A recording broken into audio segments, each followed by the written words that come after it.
А знаете, удивляет Варшава. Вот своей такой простотой удивляет. Вот идешь себе по улице, обычная вот такая Варшава, район такой Гослав, здесь Ашан есть и комиссия из голубей. Вообще нифига не боятся, вот, водичку попивают себе и просто себе так отдыхают, советуются, что-то общаются с друг другом. Не, ну блин, чуть ли не домашние, да? Вот бери себе их с собой домой.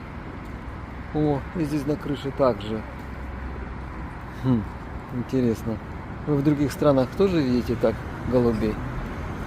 Поздравляем с Варшавой.